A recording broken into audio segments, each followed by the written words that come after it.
Equinox. Today's presentation, Stars and Ancestors.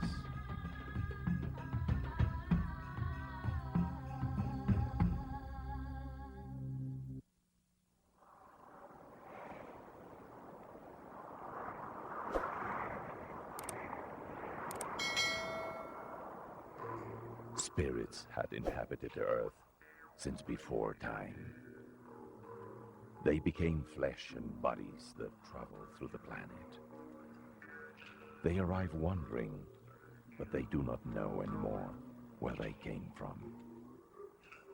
They look for the gods and call them with chants.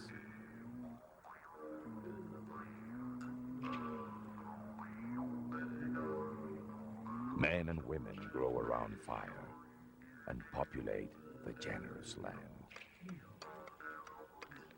They discover the black and scarce stone with which they make weapons and utensils. Striking it with dexterity, they obtain heads for arrows and spears. They try to satiate an ancestral hunger and do not imagine that they will be the origin of an infinite creativeness. The stone is called obsidian.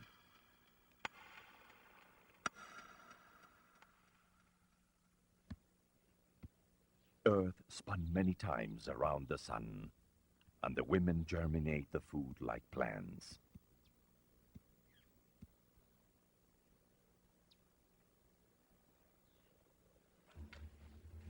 Animals and fruit keep arriving to be cooked on the fire.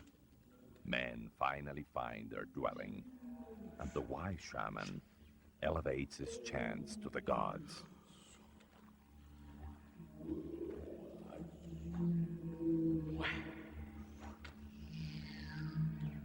And the gods listened.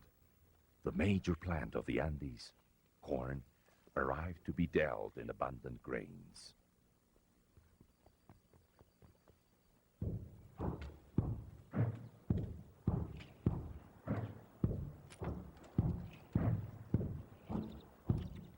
The sacred corn and the obsidian left from the heights of the Andes to new parts of the planet.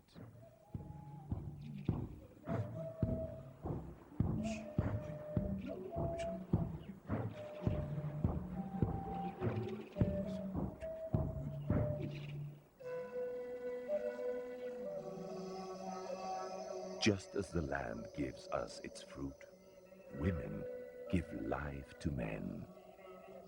The woman is the land, and man is who fertilizes her.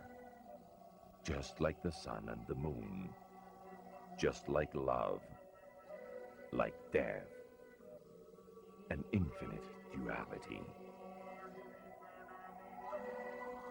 When men became brothers with the plants, then they celebrated the union with such and chose their territory.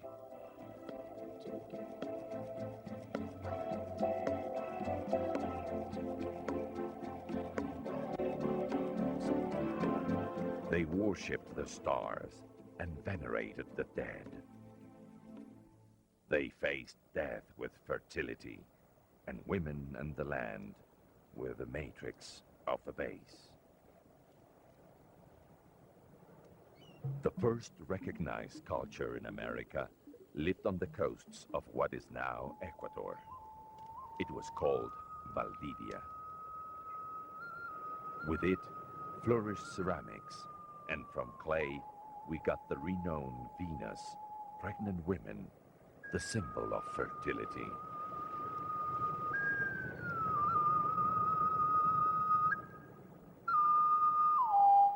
Starting from the Valdivia culture and on in time, man perfected ceramics.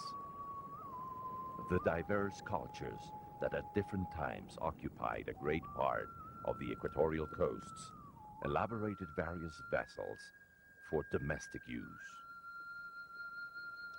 The ceremonies were preceded by shamanic figures, idols, and mythical animals that were used to convoke the divine powers.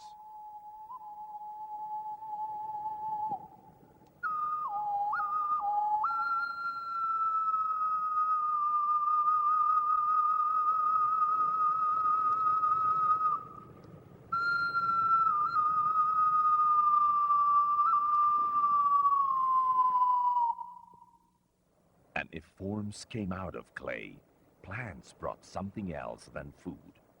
The cotton plant was vital to cover man's body. The first textiles came from cotton, and the loom was what knitted them together.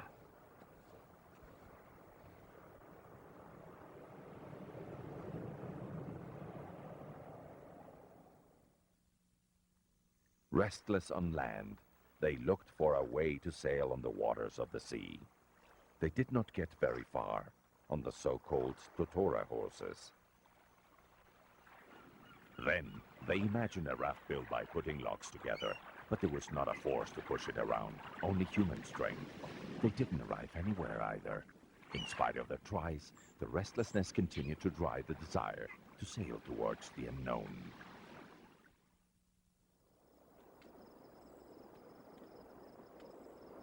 The shaman becomes more and more essential as a mediator between man and his gods.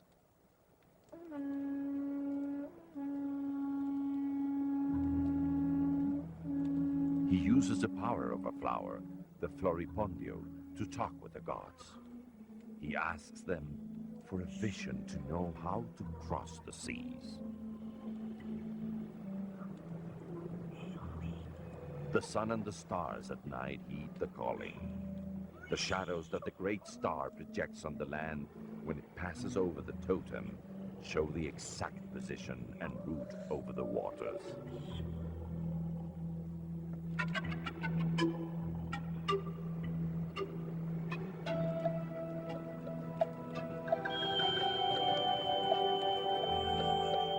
The vision of the shaman anticipates the course of the sailors.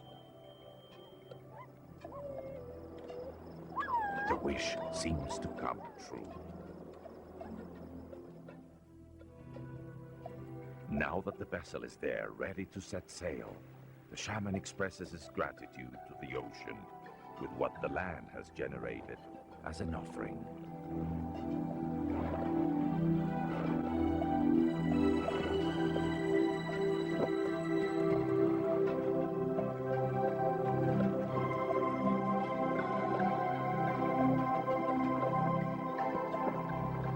Skins, fabric, fruit of the land, cotton and obsidian are the merchandise.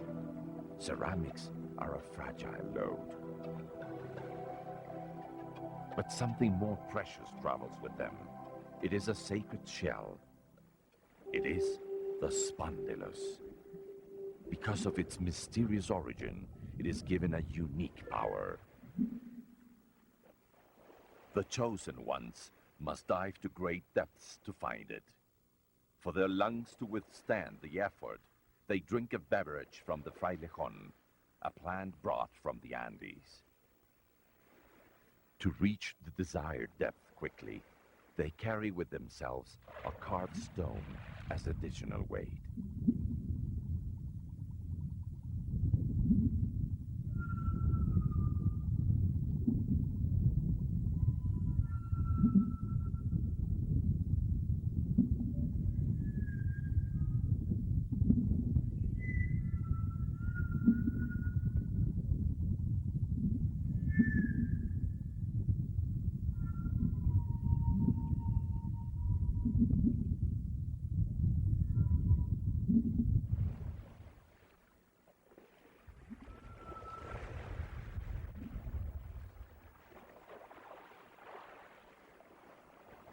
The ship that sets sail under the watch of the stars and the best omens from the shaman returns to its origins, fortified with the living in the utmost parts of the sea, and spondylus, the sacred shell.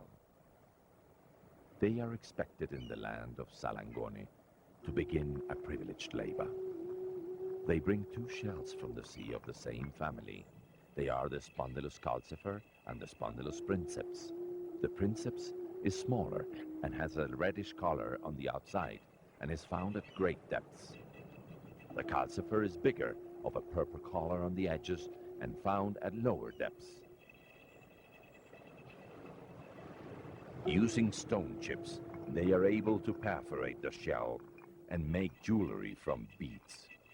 Besides wearing them, they were recognized as currency and served to barter.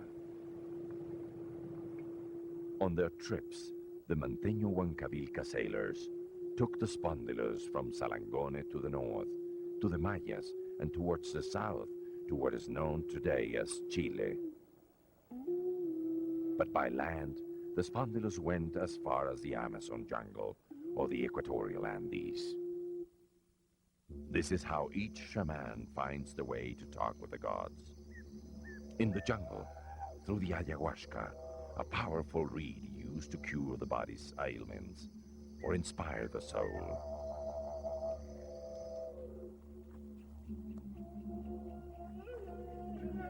In the Andes, with the San Pedro, a magical and visionary cactus. All of them vibrant binders with the divinities.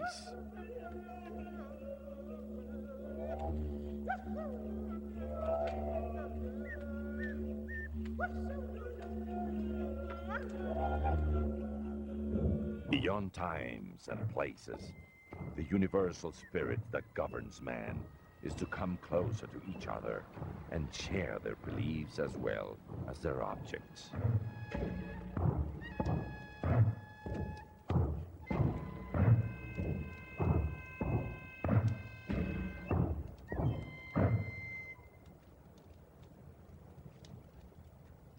The merchants that transported merchandise from the Andes to the coast or to the jungle are known as jumbos. There, and amongst diverse products of the place, the load of obsidian from the mines in the Andes shares the same mat as the sacred Spondylus shell.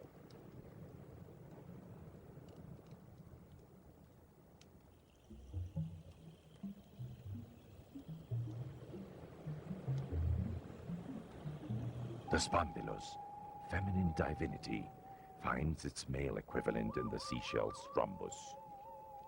Together, they procreate the continuation of life.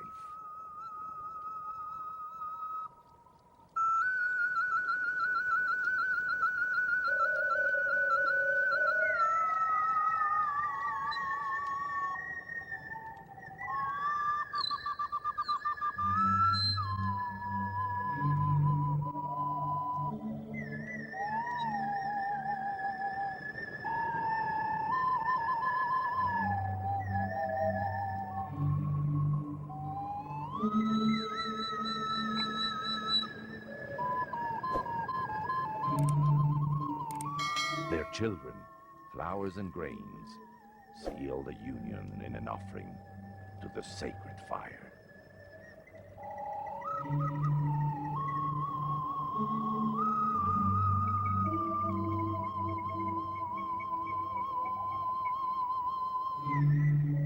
Because of its ceremonial significance and delicate taste, the body of the Spondylus was distinguished as the food of the gods. Decorated with symbolic seals, they prepare to celebrate the well-being of everyone after so many journeys and risky submersions.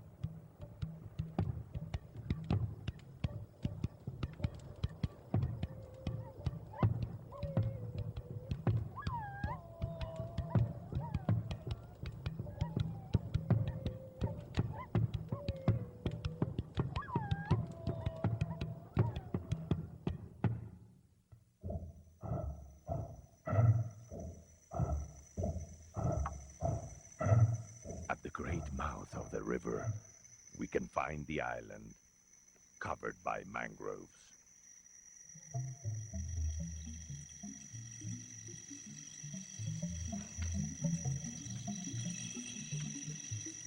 Here, the sun materializes in gold and matter is transformed into spirit. Only the dead arrive to this island, or better said, the dead dignitaries.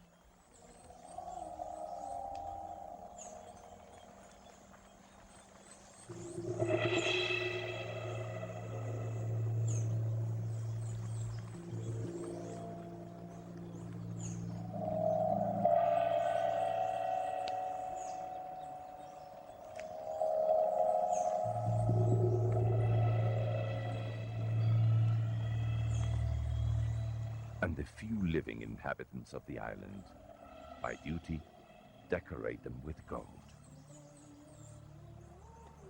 They guide them on the long journeys towards where only they know.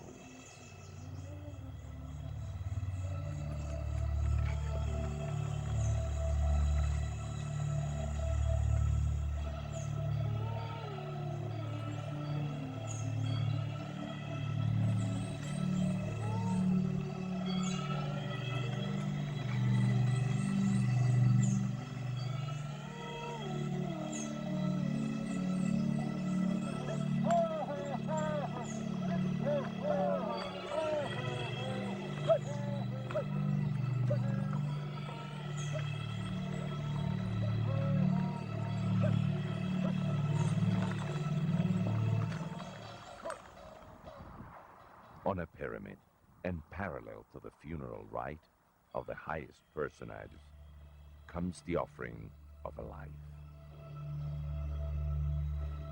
Gold has overtaken the forms. Death has taken the island of La Tolita. But gold did not only serve the dead. The living also enjoyed its glimmer.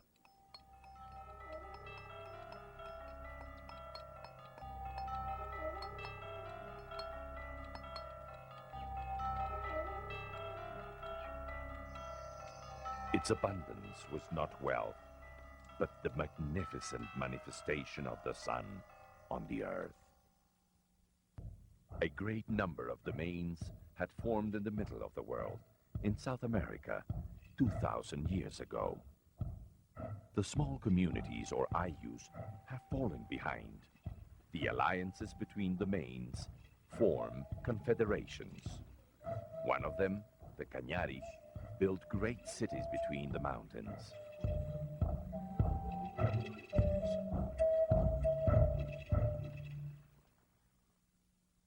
The myth tells us that the Cañari are descendants of a Maco and a young man that took refuge with it, escaping the universal flood.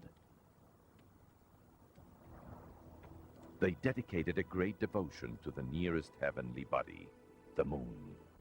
Therefore, the major ceremony was called Kilia Raimi, which means festivity of the moon, and is celebrated at the Pila Loma sanctuary.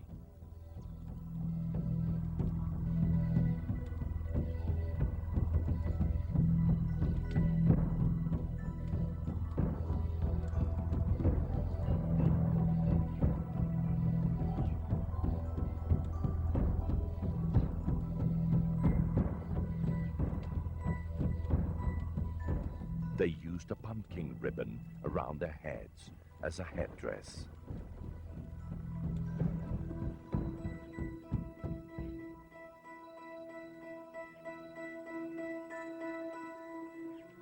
Great goldsmiths, they worked with abundant gold for their funeral rites.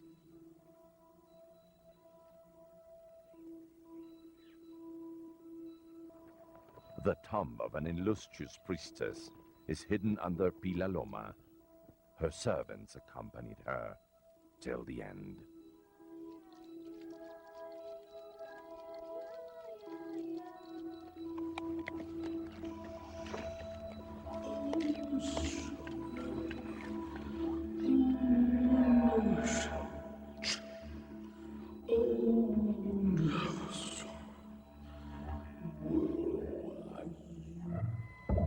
The Yumbos were walkers that carried merchandise from one region to another.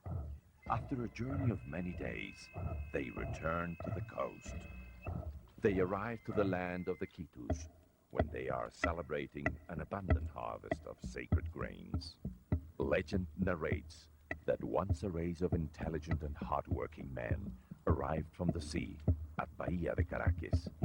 Caracas comes from cara, which means man. The Caras climbed up the Andes and submitted the Quitus, who inhabited an area in the Interandean region called Quito. From this union, a new domain surged called the Quitu Caras. The domains counted with a fixed fair site called tianguis. The merchants would go to these places to barter.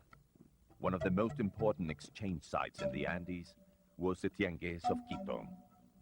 And here, once again, we could find the products of the diverse equatorial regions. The vegetables of the highlands, the cotton of the coast, and again, the splendors facing the obsidian.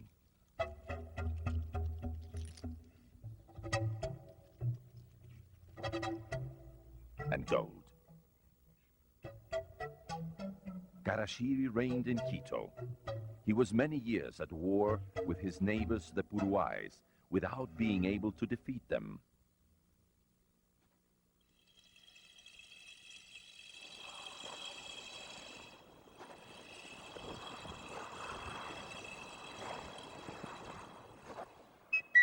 Because Karanshiri did not have any sons, he proclaims his daughter, Princess Toa, as the heiress to the throne. She chose a prince of the Puruais called Duchisela, son of King Condorazo, as husband, achieving an alliance of blood, what weapons could not do throughout many years of war.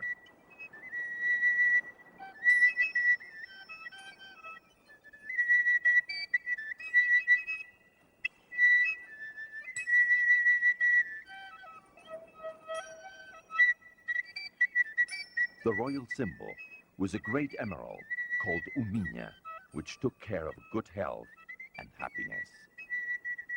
This is how Duchisela Shiri governed the new empire, chronicles named the Kingdom of Quito.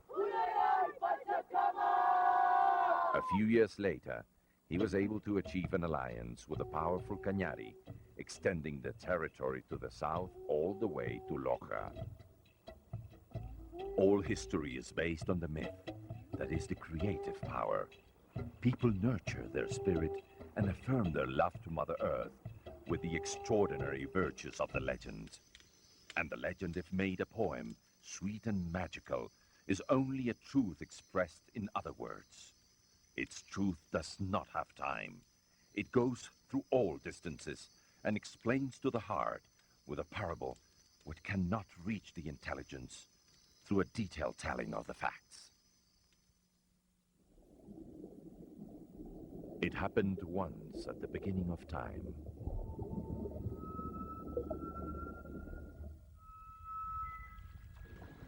That a group of people arrived to a peninsula, taking refuge of the universal flood. There, they founded the town of Sumpa. After a long time had passed, they had an ambitious and visionary chief called Tumbe. Tumbe left two sons, Quitumbe and Otoya. They went to where their father could not arrive. Some giants appeared unexpectedly along the coast and chased Otoya.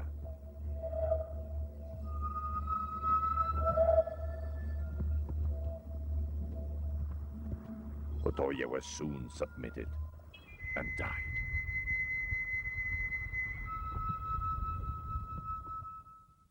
On his behalf, Quitumbe sailed and arrived to the coast of Peru and founded the city of Tumbes in honor of his father. He later returned and took refuge at the island he called Puna. We don't know why. Quitumbe did not stay for long on the island, but left a beautiful child called Guayanay, which means swallow, inside a woman's womb. Quitumbe finally arrived to the fertile valleys of the equatorial Andes and founded the city of Quito.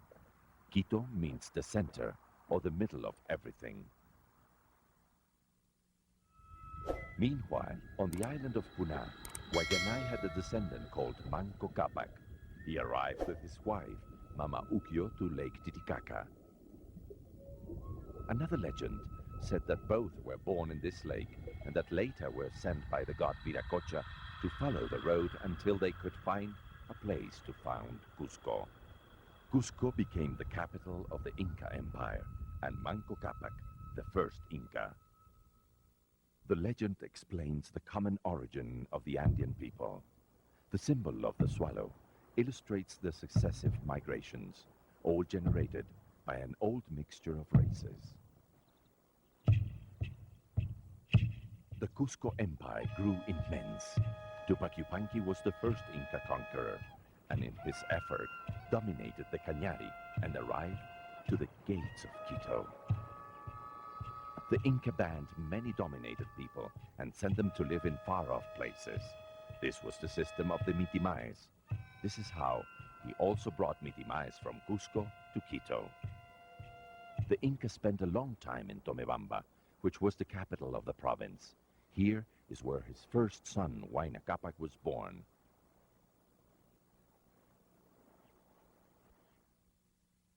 The new Inca intensified the conquest wars even more towards the north.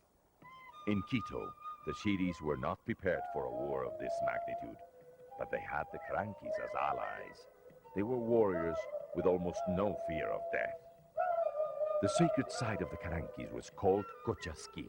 It was also a place used for the observation of stars and planets. It was the home of the matriarch called Quilago, Lady of Cochasqui.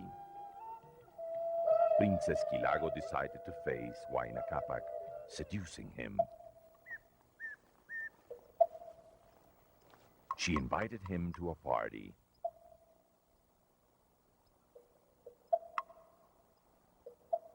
After offering him chicha from a golden cup, the seduction was immediate.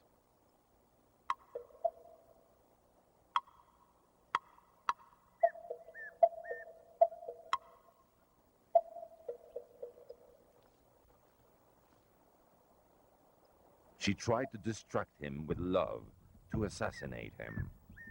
But the Inca was well protected. Quilago's attempt ended with her death. The conquest of Quito lasted for many years. The blood of many warriors was spilled in many battles. Some surrendered, others faced the invaders and died in the struggle.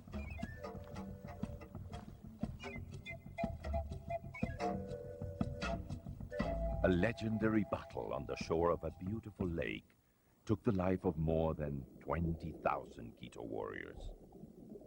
The bodies were thrown into the lake, and the water was completely tinted red. This is where the name Yaguarcocha, Lagoon of Blood, comes from.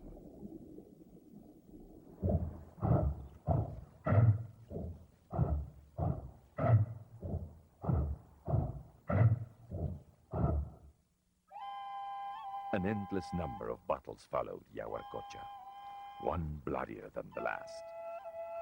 The legendary warrior Pintac lives in the memory. He was taken prisoner by Huayna Cápac. The Inca was impressed by the proud and brave character of the Quitanian.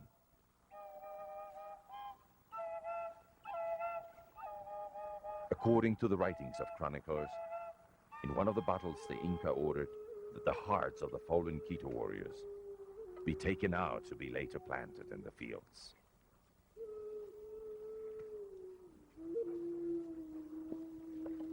In another battle, the Quito chief also lost his life. His daughter, heiress to the throne, fell prisoner.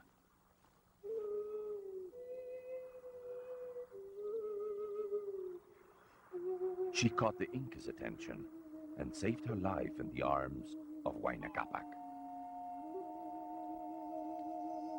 The Inca tried to convince Pintac to change sides. The warrior remained immutable. Huayna Cápac fell in love with Pacha. That night would prove crucial to the Inca as well as to Quito.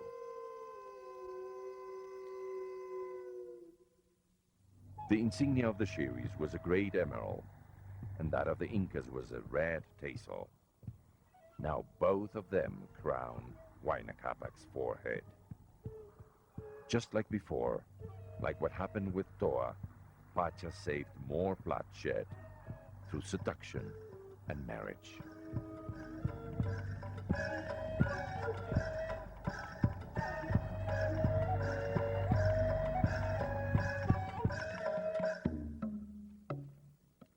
Pintac had not opened his mouth, not even to eat in prison. He stayed as firm as his will, until one morning a guard found him dead.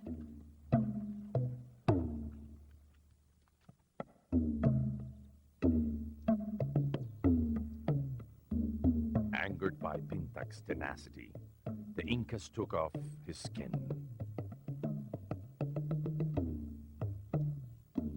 And with it, prepared a ceremonial drum, which was sent to Cusco as proof of his submittance. The Incas did not know writing in its actual form, but messages were transmitted through an ingenious system of knots called quipus. The messengers, or chasquis, rested along the way at places called tambos. The tambos were military posts strategically located. The road of the Inca went along the whole empire from the south of Colombia all the way to Chile. Its creation enabled a stable and constant communication between the numerous regions.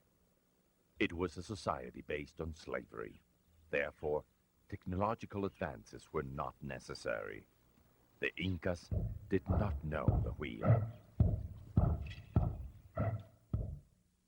The pyramids of Cochasquí were then considered the belly button of the world. There, the Incas absorbed the knowledge of the Caranqui priestesses in their observation of the stars and planets.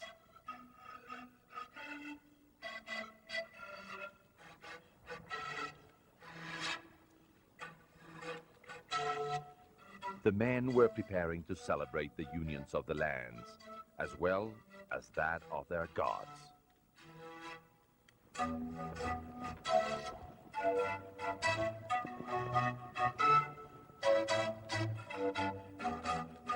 The Inca shaman hands over the knowledge of the sacred coca.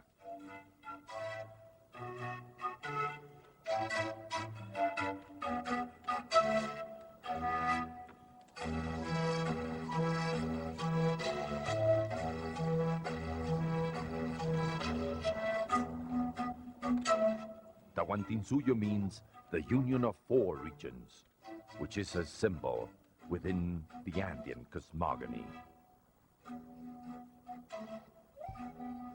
Tawantinsuyo is no longer an empire. It is a philosophy, a way of life.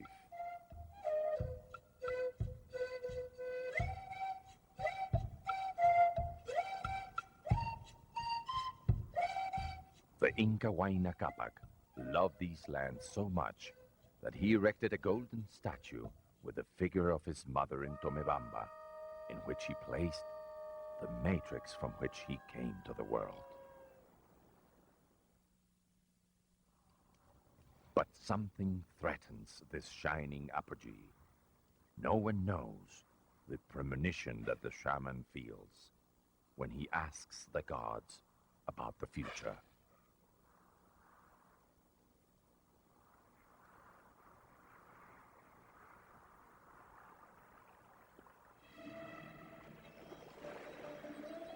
The sea has thrown some incredible creatures. The Spaniards could not have the visions of the shaman, but what they saw with their telescope left them breathless. It was a Manteño raft with its intrepid sailors on board. But the shaman can only see a face that he attributes to an ancestral memory, the god Viracocha. According to legend, Viracocha, a white-bearded man, emerged from the Lake Titicaca and promised the Incas that he would protect their empire.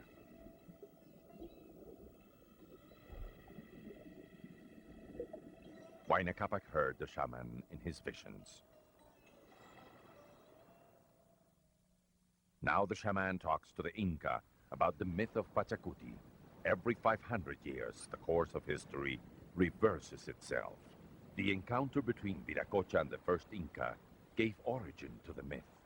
The Inca Empire lasted 500 years in its development, and then the prophecy took place. The Spaniards had their first contact with the Incas in the year 1528. The Tawantinsuyo was preparing itself for its most important celebration on the day of solstice. The threat of these strangers was still far away, but the bad premonition weighed the heart of the shaman. The ceremony to worship the sun, the Inti Raimi, was about to begin.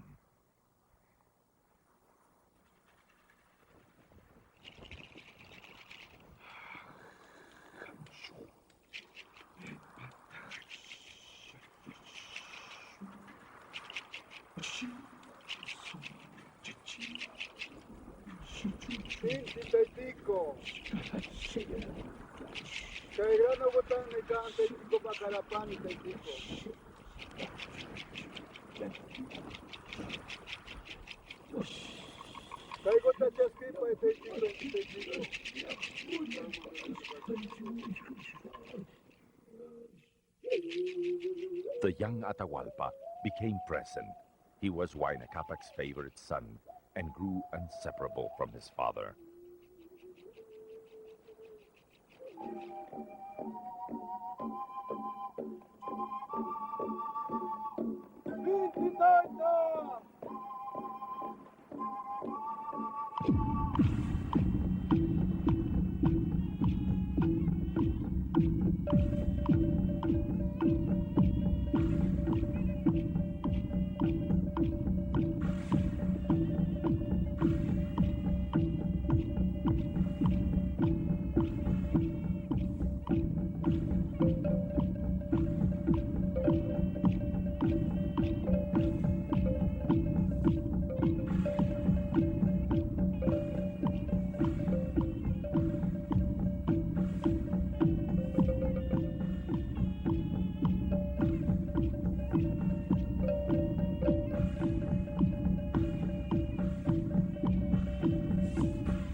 One of the messages that arrived to Huayna Capac from the man from the sea was a painting from Spain.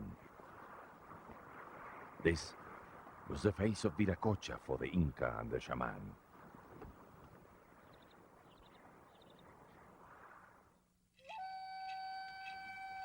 The Inca never knew if the bearded man from the sea were gods or humans. Huayna Capac never saw a Spaniard. He died trusting the protection of Viracocha. His body was moved to Cusco, but his heart was kept in a cup of gold in Quito, according to his will.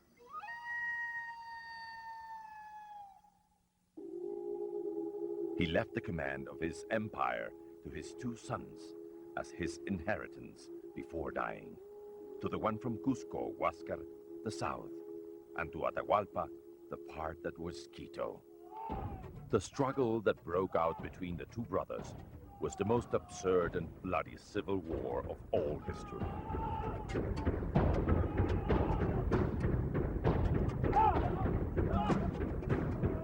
Huáscar was defeated. The victors forced him to see the execution of his women, including those that were pregnant, and all of his court. He also saw the death of his 24 children.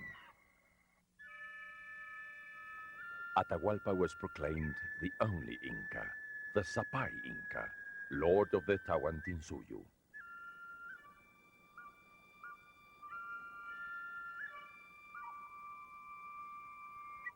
Meanwhile, the Spaniards had disembarked and advanced so far inland that they arrived all the way to the city of Cajamarca.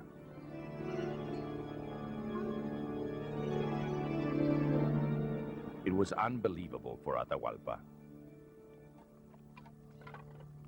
It was the first time that he saw the bearded man, and they were also riding that strange animal.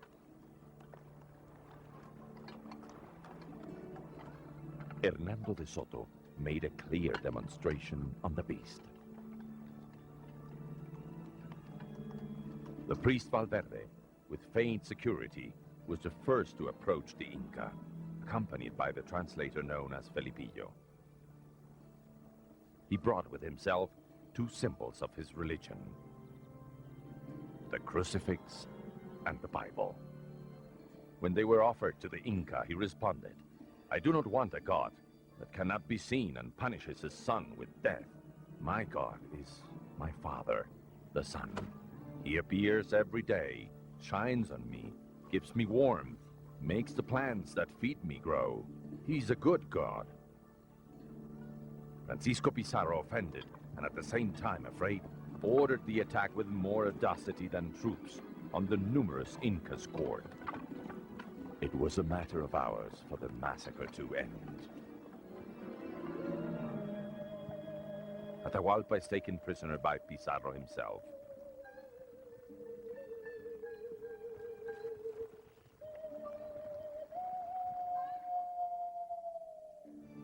That same night, Atahualpa was invited to Pizarro's table.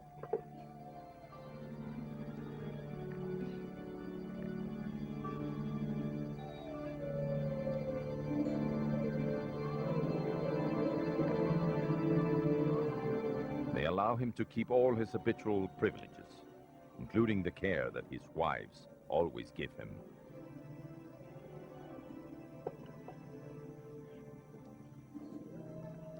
Disconcerted, he watches his captors eat. Are they or not envoys of the god Viracocha? With an obsessive greed for gold, a calculating Pizarro offers Atahualpa a military alliance that will consolidate his power, but the Inca rejects it.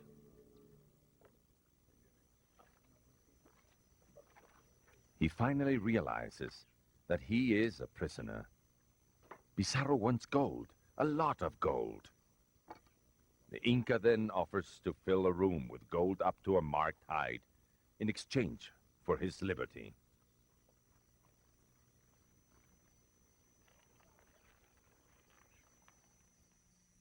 Atahualpa's imprisonment lasted for 8 months. A special relationship developed from the two masters of war. But the time arrived when Pizarro had to make a decision. The room was about to be filled with gold, but he could not risk the liberating of the Inca. He decided to kill him. That is when the time of the trial came. Atahualpa was judged for 4 reasons: for having usurped the command of the empire, for killing his brother, for worshipping idols, and for insurrection. He was condemned to be burned at the stake. At the last minute, Valverde offered him the sacrament of baptism. Atahualpa accepted, believing that this would save his life.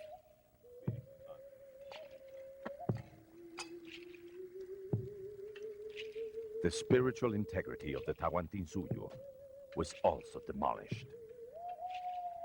Feeling pity, the sentence of the Indian, now a Christian, was changed to garroting.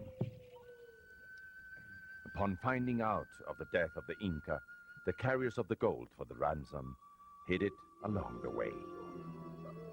The body of the last Inca received a Christian burial. The legends of Atahualpa's treasure still torment greedy minds even until today. All is in the past.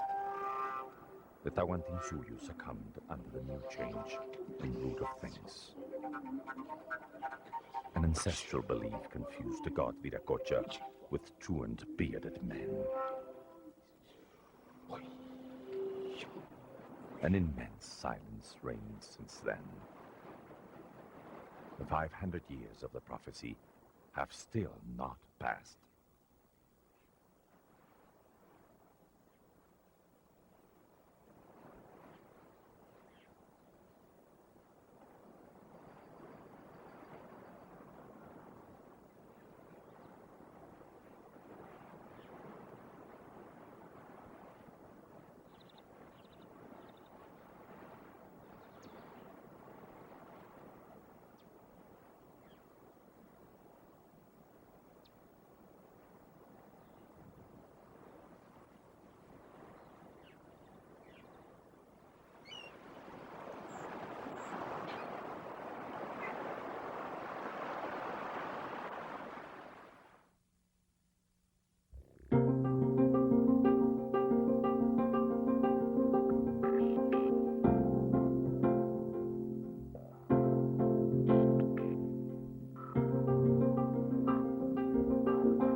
Equinox.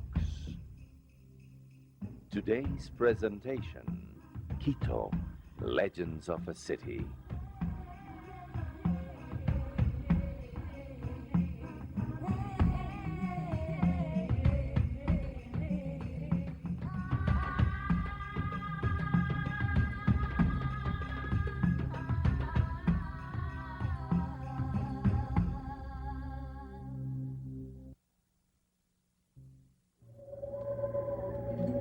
The arrival of the Spanish conquest to Quito was not precisely triumphant. Before leaving, Rumiñahui sacrificed the virgins of the sun and all those that resisted his decision of burning the whole city down.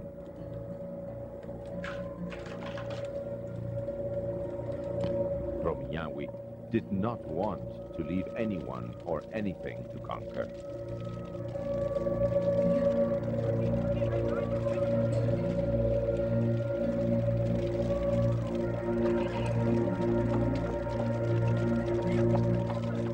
On December 6, 1534, the conqueror ordered for an act of foundation of Quito to be written, baptizing it with a new name, San Francisco de Quito.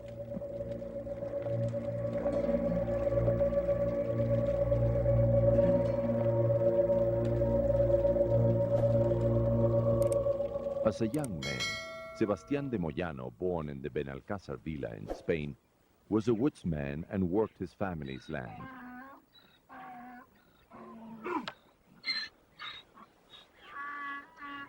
A fatal incident took him to a determination. He preferred to run away than face his parents and brothers after the loss of the beast. Sebastián de Benalcázar. The young man changed his surname because he feared that his family might find him. He boarded ship as a soldier and headed for the Americas. He never learned to read and write. A young boy was one of the few survivors of the catastrophe. He later proved to be gravitating in the city's life. The now Spanish city was repopulated by a majority of Indians that lived near Quito. The first census was headed by Benalcázar himself. 203 Spaniards in total, and 2 Negroes, all men. There were no Spanish women. A new mixture of blood was beginning.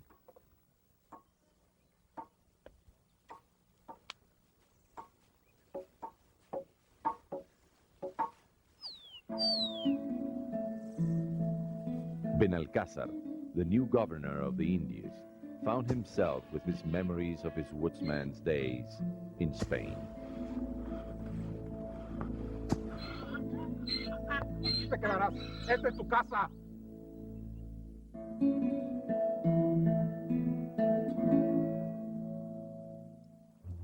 The Spaniards decided to eliminate all Indian resistance in their domains.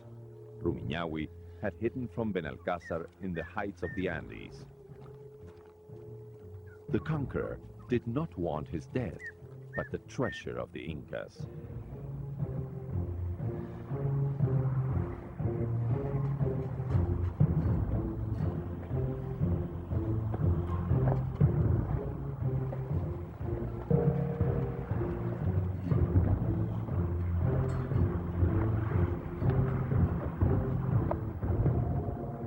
Rumiñahui drove his persecutor towards the end of the road.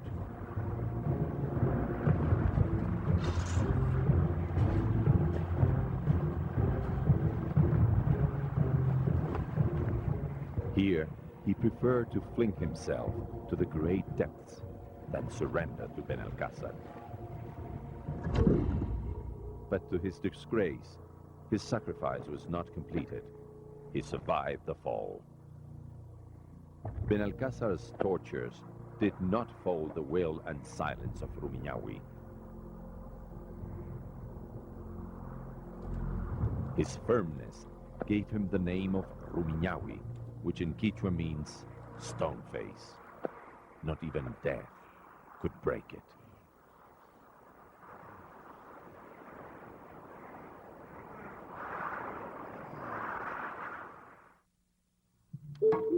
first great Spanish construction in Quito was the church and convent of San Francisco.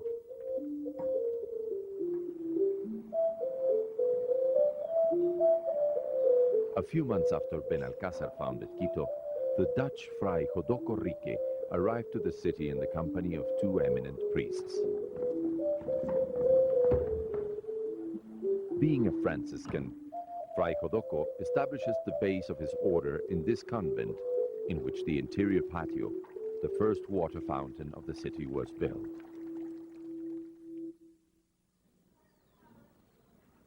Fray Jodoco brought wheat from Europe and introduced it in Quito in 1535.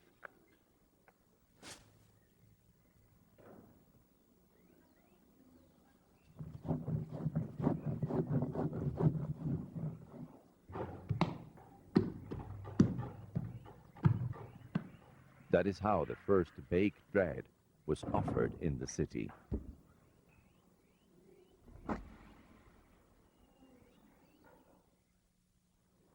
The elementary school was founded by Fray Jodoco for the education of Spanish, Indian, and half-breed children. It later became the San Andres School. Besides reading, writing, and receiving an education in their own language, the natives learned the art of painting sacred images and imagery, in the words of the plastic arts of the time. This considered to be the beginning of the artistic tendency known as Quito School.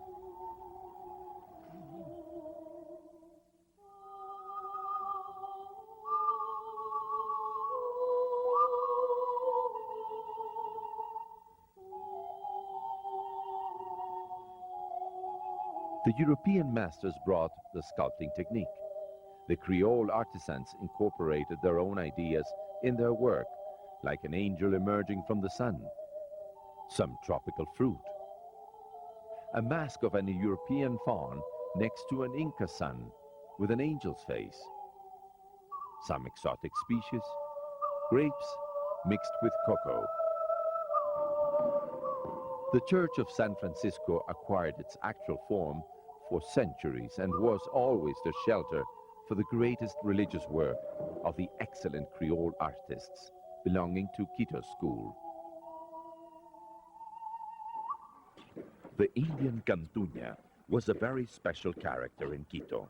He was the son of one of Rumiñahue's warriors, one of those that participated in the mission of hiding Atahualpa's treasure. He was trapped under the rubble in the fire of Quito, and since then became a hunchback. Because a Spanish officer saved him, he became devout to San Francisco. He financed and carried great work, like the atrium of the San Francisco Church. It was then said that the money came from the last Inca's treasure. In spite of the money, the deadline to finish the work was getting nearer. Something happened that made Cantuña a legend.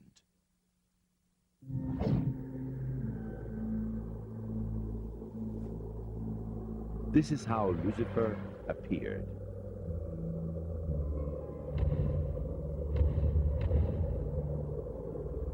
And Cantuña made the pact.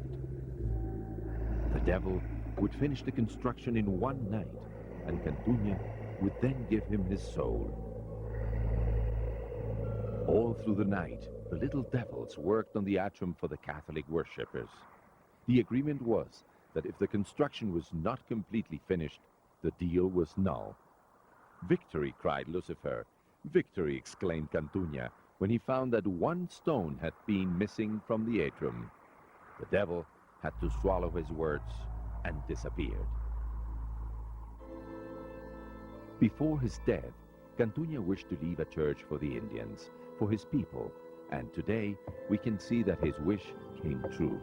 From that day, the Indians call it the Cantuña Chapel.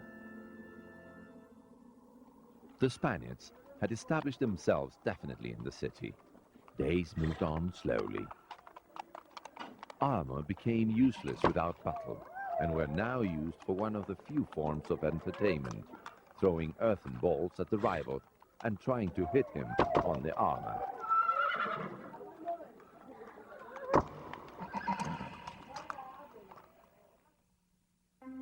Quito progressively became a city of the arts.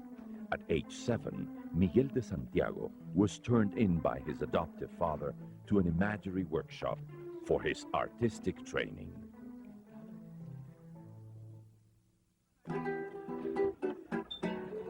More than 100 years of colonial dominance had passed, and a Christian moral was imposed on the outside, but an unabashed underworld on the inside. The eminent painter that Miguel de Santiago became with time grew in the streets and taverns in which a diverse group of people that included priests and thieves entertained themselves in the fandango.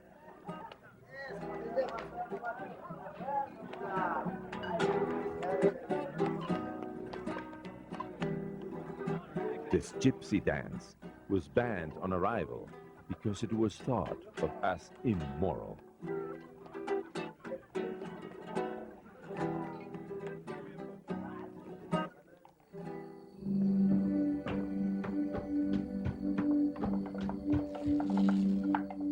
Stories tell us that Miguel de Santiago, obsessed with the mission to reproduce the reality that surrounded him, would take people of the most humble condition to be models for him to his workshop.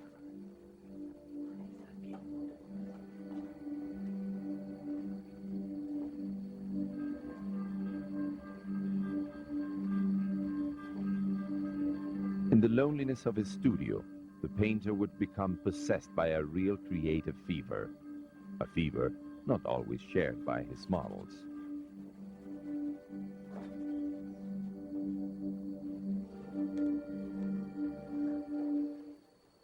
¿Qué haces, mujer? ¿Qué haces? Párese. Ahí,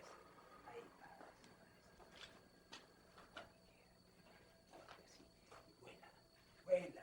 That is how one of the insignias of Quito School, the Immaculate Virgin, was born. This is the Virgin with wings.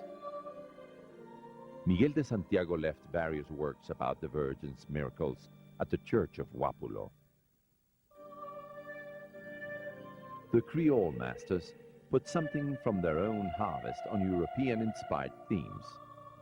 At the Last Supper, Quito's Christ eats a guinea pig amongst other typical food, herbs and tamales.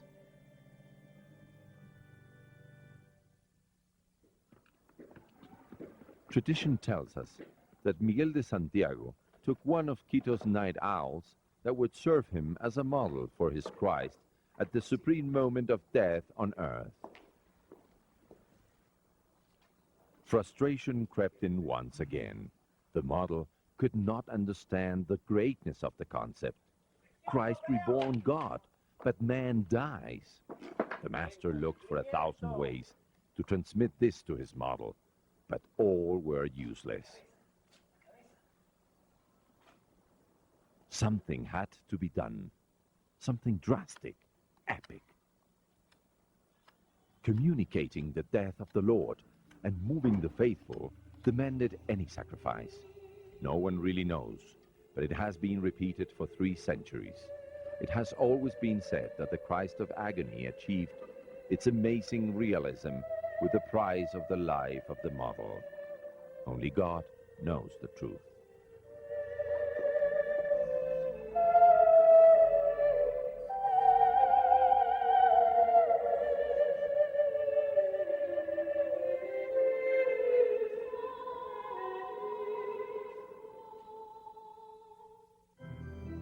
The Order of Santo Domingo, or preachers, was one of the first to arrive to Quito, and was also one of the first to establish its own art school.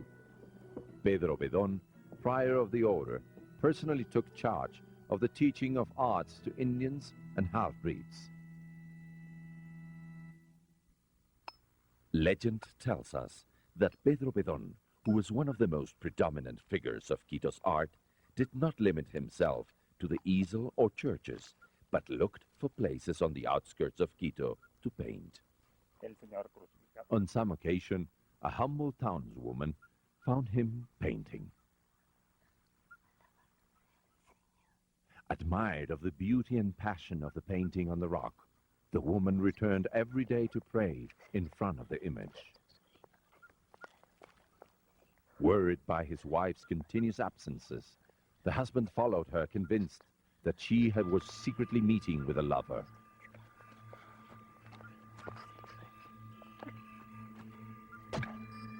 Suddenly, jealousy blinds him. Only later did he discover the true reason of her visits to the rock.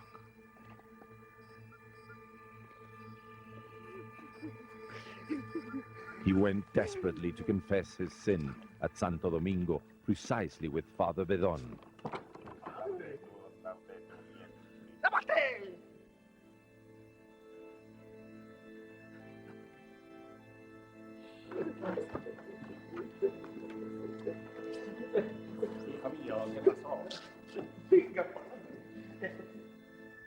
They all went to the pointed outside, along with some scandalized townspeople.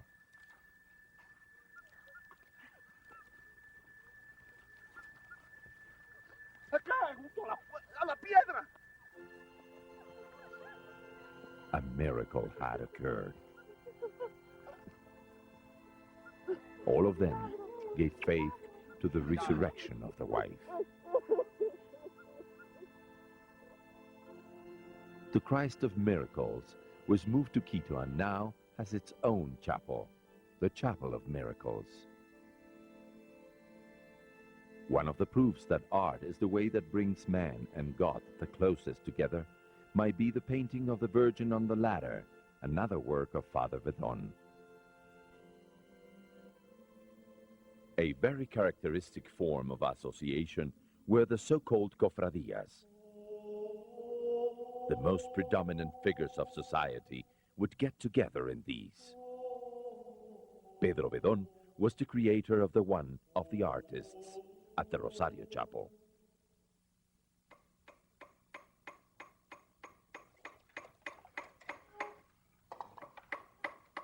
There was an imagery workshop tutored by two brothers on a street neighboring San Francisco. Bernardo de Legarda was one of the brothers. He was an exceptional artist. In the course of many decades, the art of Quito, which by the time was very well reputed around the world, had developed its own themes and techniques. Some were strange and peculiar, and the masters of the school kept them as the most zealous secrets. It was joint work of many talents, and with a high productivity of sacred imagery. Wooden engravings decorated the altar pieces of the churches. They were covered with fine layers of the precious metal. This European Renaissance technique was called golden bread and was virtuously assimilated and perfected by Legarda. All kinds of delicate work arrived to the workshop, including weapons.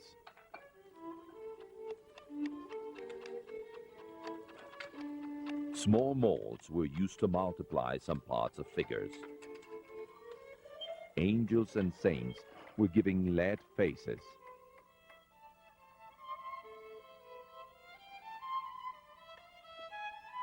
Glass eyes, ingeniously elaborated, filled the candid looks with life. The Virgin of La Pastora and many other works reflect a very intimate tenderness.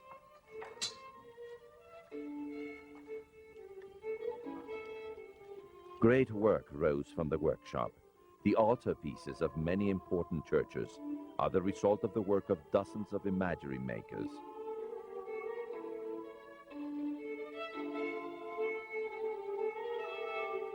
But all of them have the trademark of the great master, Bernardo de Legarda.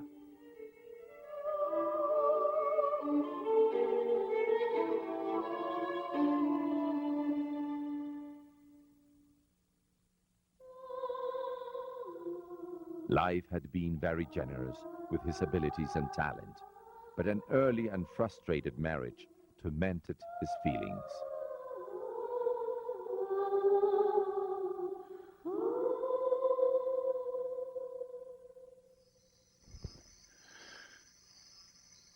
He took more and more refuge in his work. Fevered by a vision, the master woke in the middle of the night and with the weak light of some oil lamps began to work on a piece of wood that he had saved for a masterpiece.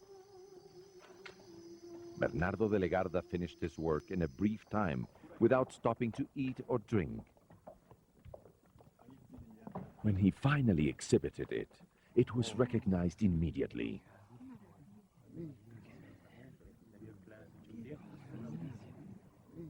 Esta es la Virgen de Quito. It was the Virgin with wings that seemed to dance on the wind, like the ones painted by Miguel de Santiago. The Franciscans placed it on the central altarpiece of the church. And soon, the whole city started to call her with the name she now has, the Virgin of Quito.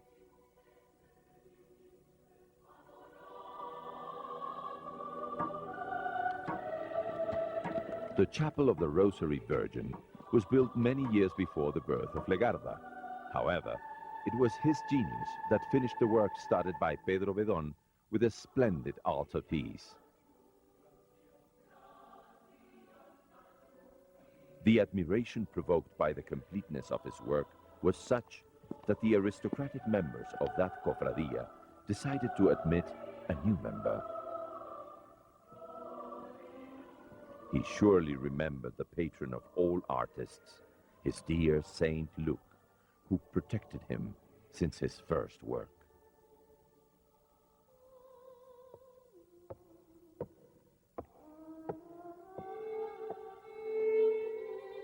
On June 1st, 1773, the following was added to his defunct act, deserving the eternal gratitude of men of any condition that they may be.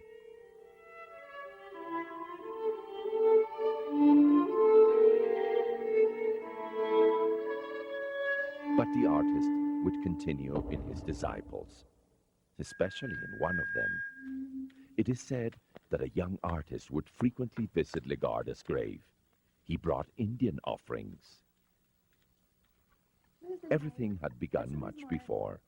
A young engraver arrived to see the master. Anda a preparar los gallos. Maestro, aquí le traigo a mi hijo. ¿Cuál es tu nombre? Chile. Chiri. Legarda decided to give him a new name because of his appearance. Caspicara. The new disciple arrived to become part of the workshop on the next day. His artistic career was yet to start. Cárgate para atrás. No, aquí. Atrás, atrás, atrás. No, atrás.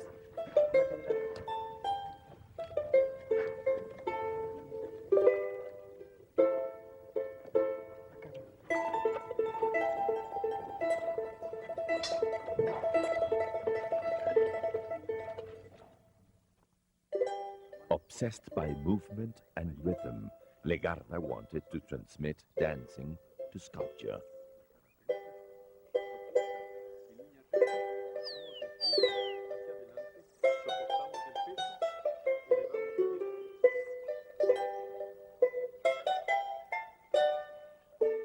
Master and disciple began to work more and more together.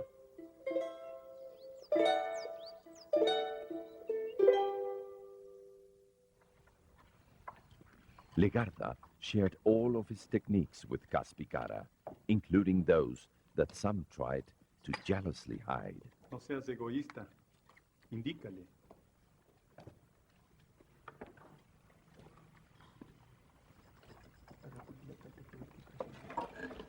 It was soon beyond all doubt that the person that would continue with the school of Quito would be the Indian Manuel Chili, who was now known by all as Caspicara. ¿Qué haces en mi puesto? His work was more and more complex, full of grace. Caspicara was able to fulfill Legarda's dream, magnifying what was learned, as in the pity of the Holy Sheet, in the dance of the fragile Salome, the dramatic vision of the Virgin, his Adam and Eve, and many others.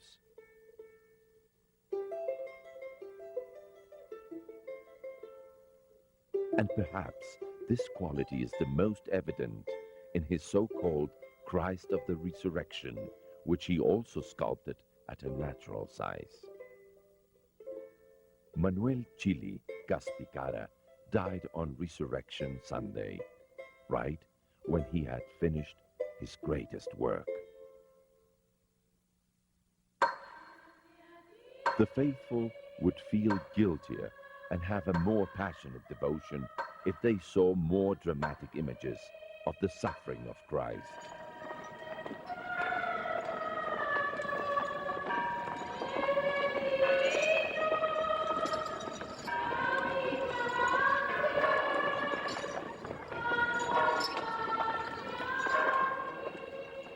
The religious rituals also became more painful and spectacular, less intimate, and thus have remained in time.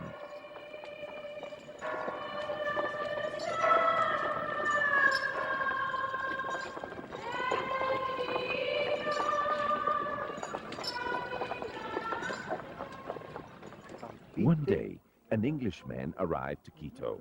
He brought a crucifix with himself that he had bought in Europe at a very high price. A crucifix from Quito that he had wanted to reproduce. Looking for it, he arrived to a well-known engraver.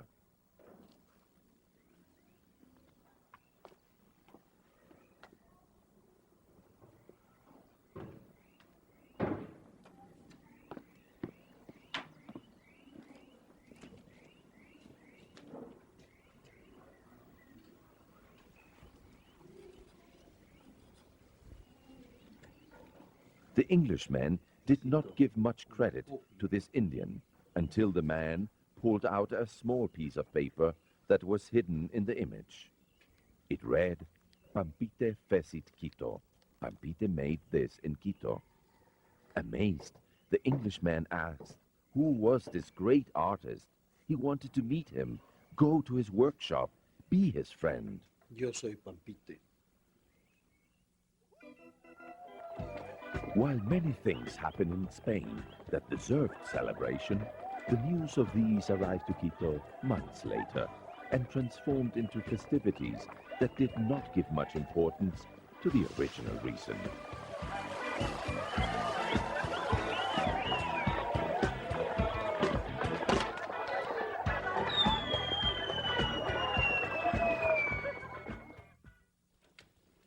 Ancestral ceramists, the Indians assumed the role of producing roof tiles and bricks for the Spaniards in their effort to build a city in their measure.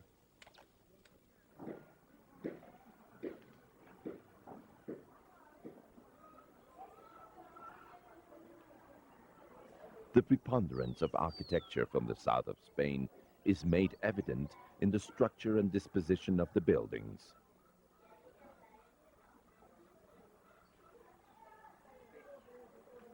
The great arches in the interior patios, the monumental facades, and the imposing stone columns that hold the buildings. Spaces revealed a new distribution inside the homes. Slaves and Indians used the first level for their everyday duties. The upper floor was for the patrons. Life had another charisma there. Recliners and chests were the only furniture. A collection of perfumes brought from remote places were highly appreciated. Indian mats replaced carpets. Gilt and painted scrutoire kept the secrets of the family. The homes in Quito lived on the inside.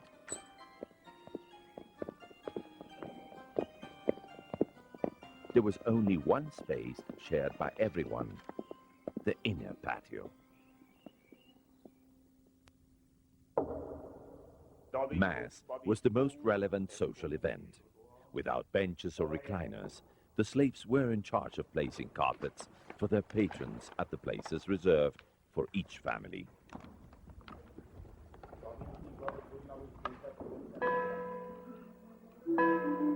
Indians were not allowed to enter some temples, so special chapels were built so that they could attend the Mass out of the house of God.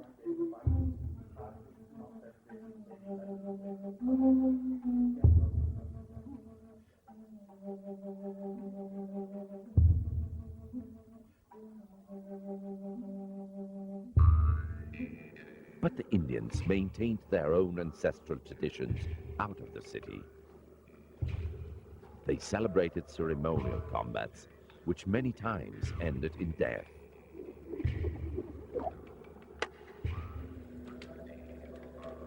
Spanish chroniclers left exaggerated interpretations of these events without understanding them.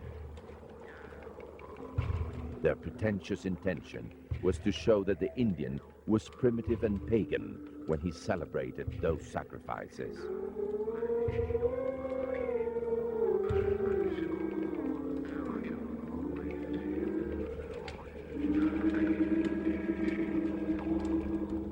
The Indian spirit could not cope with the accusation of being primitive and pagan.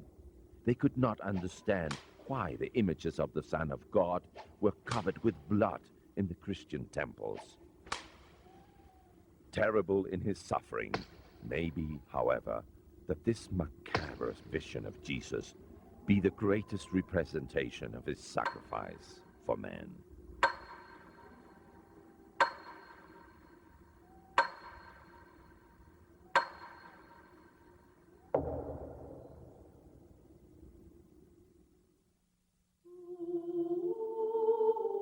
Saint Marianita de Jesus, educated by Jesuits, distinguished her life by her devotion to the Indians and half-breeds that were attended at the San Juan de Dios Hospital, the first one in South America.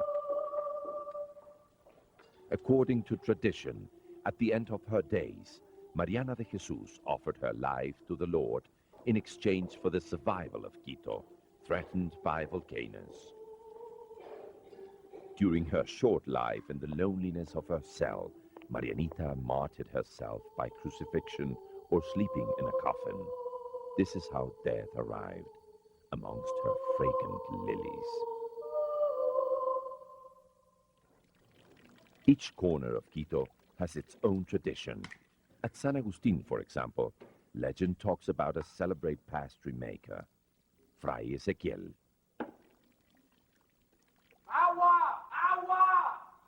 For centuries, the water boy carrying his great jug, like a magical apparition, would deliver life throughout all the city.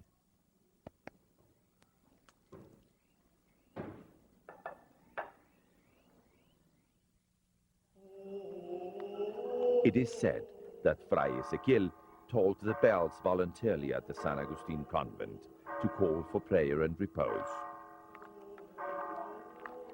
He fell asleep more than once next to his bells, until on one occasion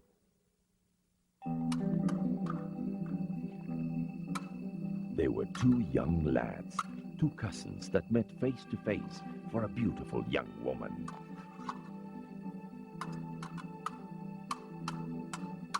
Fray Ezequiel ran to look for his superior at the convent, Father Diego. The good priest hurried to stop the fight, making use of his well-known oratory. He tried to dissuade them with his best arguments. When all was calm, a slight movement altered everything.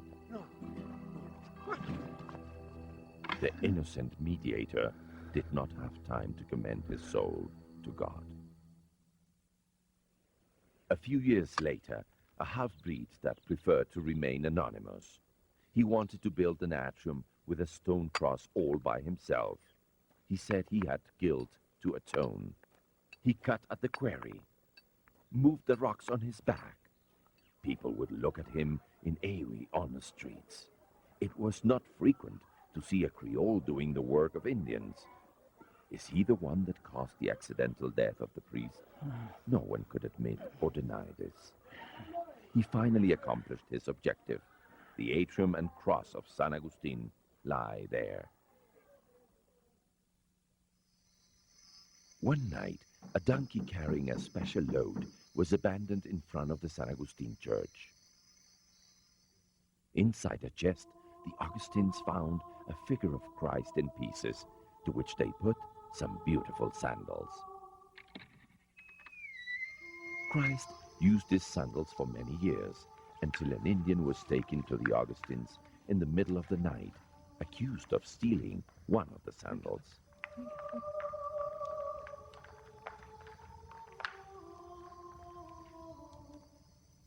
¿Qué pasa? The Indian said he was innocent, but the proof of the crime was there. The poor man fell to his knees before the image of the Lord. Hazme la caridad. And before the amazed eyes of all present, something mysterious happened. The image had given its other sandal to the Indian. From then on, the image has been known as the Christ of the Sandals. Rolls were served with brown sugar in the convent of San Diego that night. Father Almeida ate them with great appetite. The friars retired to their cells every night, but Father Almeida was invited on an unknown adventure.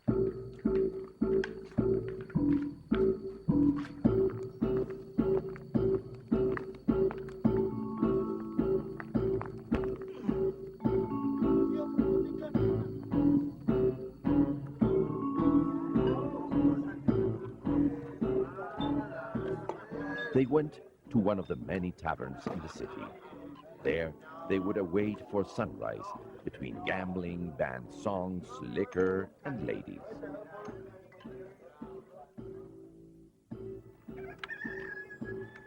They would hypocritically return one by one for the singing of the morning hymns, night after night.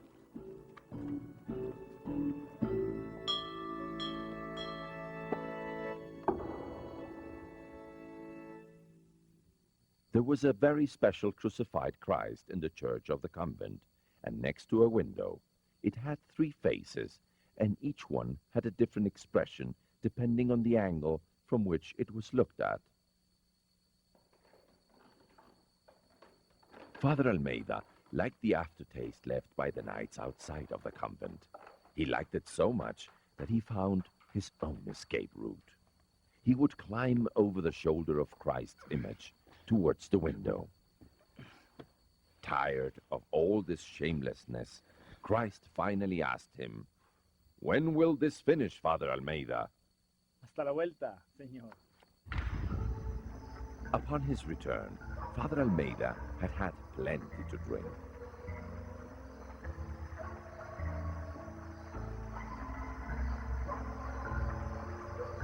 Scared by what he was feeling, his throat tightened.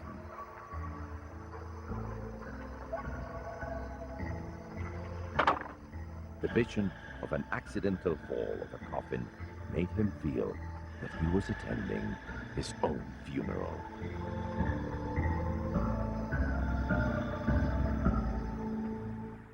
After that night, Father Almeida gave himself completely to devotion. He closed the window and moved the figure of Christ to a sacristy. He had a long life of performing good acts that made his own legend doubtful. The 18th century was well advanced when the French geodesic mission arrived to Quito. They came to measure a segment of the equator to definitely establish the size of the Earth. Their arrival caused commotion in the city. The scholars were received with the city's proverbial hospitality, and the celebrations were abundant. The visit to La Ciénaga plantation being very memorable, especially for delicacies such as the guinea pig and a great variety of tropical fruit.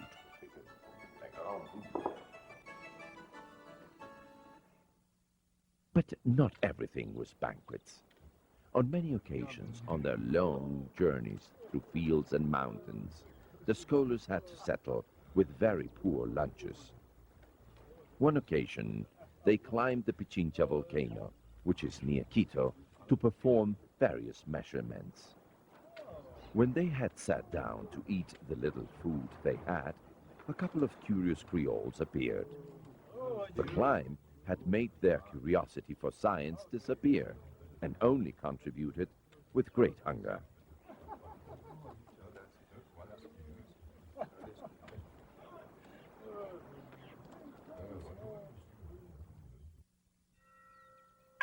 The wise were wise, but young. The Creole women were virtuous and also beautiful.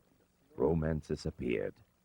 The geographer Gaudin des Odonais married Isabel de Casamayor, a legendary romance that crossed through the Amazon River, Atlantic Ocean, and ended in France.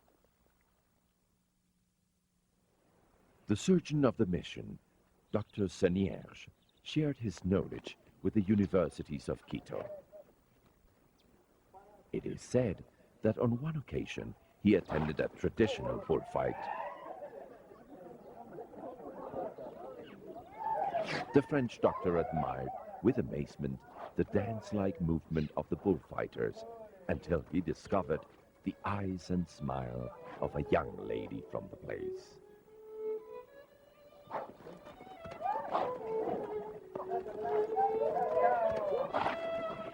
Looks go, looks come, gossip begins.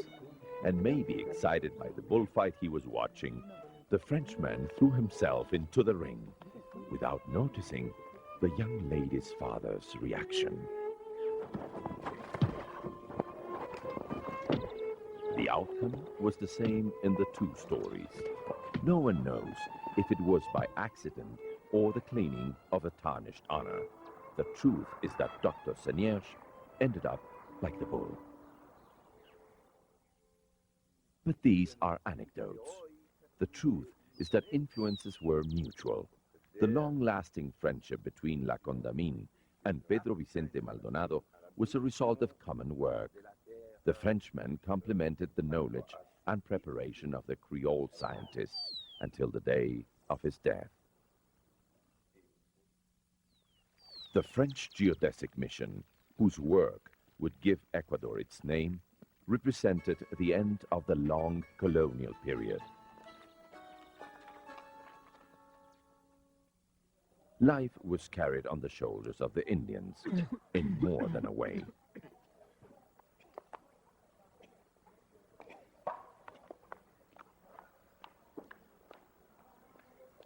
An Indian from Quito named Chusik, that later adopted the pompous name of Eugenio Javier de Santa Cruz y Espejo, was the first illustrated man of the royal audience.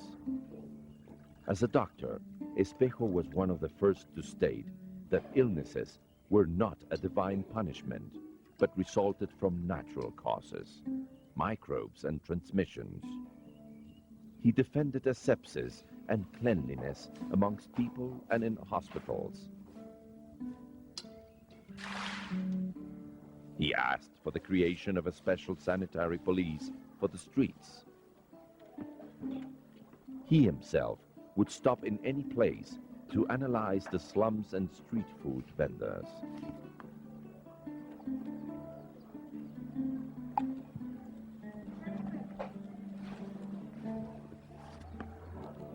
He soon understood that doctors would not have a future if political changes did not occur. Espejo was the man behind the creation of new organizations, such as the Concordance or Friends of the Country Society. And there, next to the signature of the bishop and marquis, was the signature of the Indian Espejo, which announced the advent of a new era.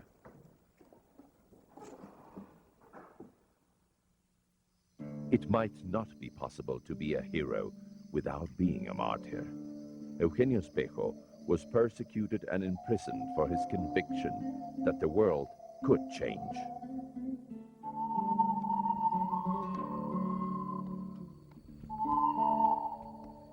Legends survive over their protagonists. even though their time vanishes forever.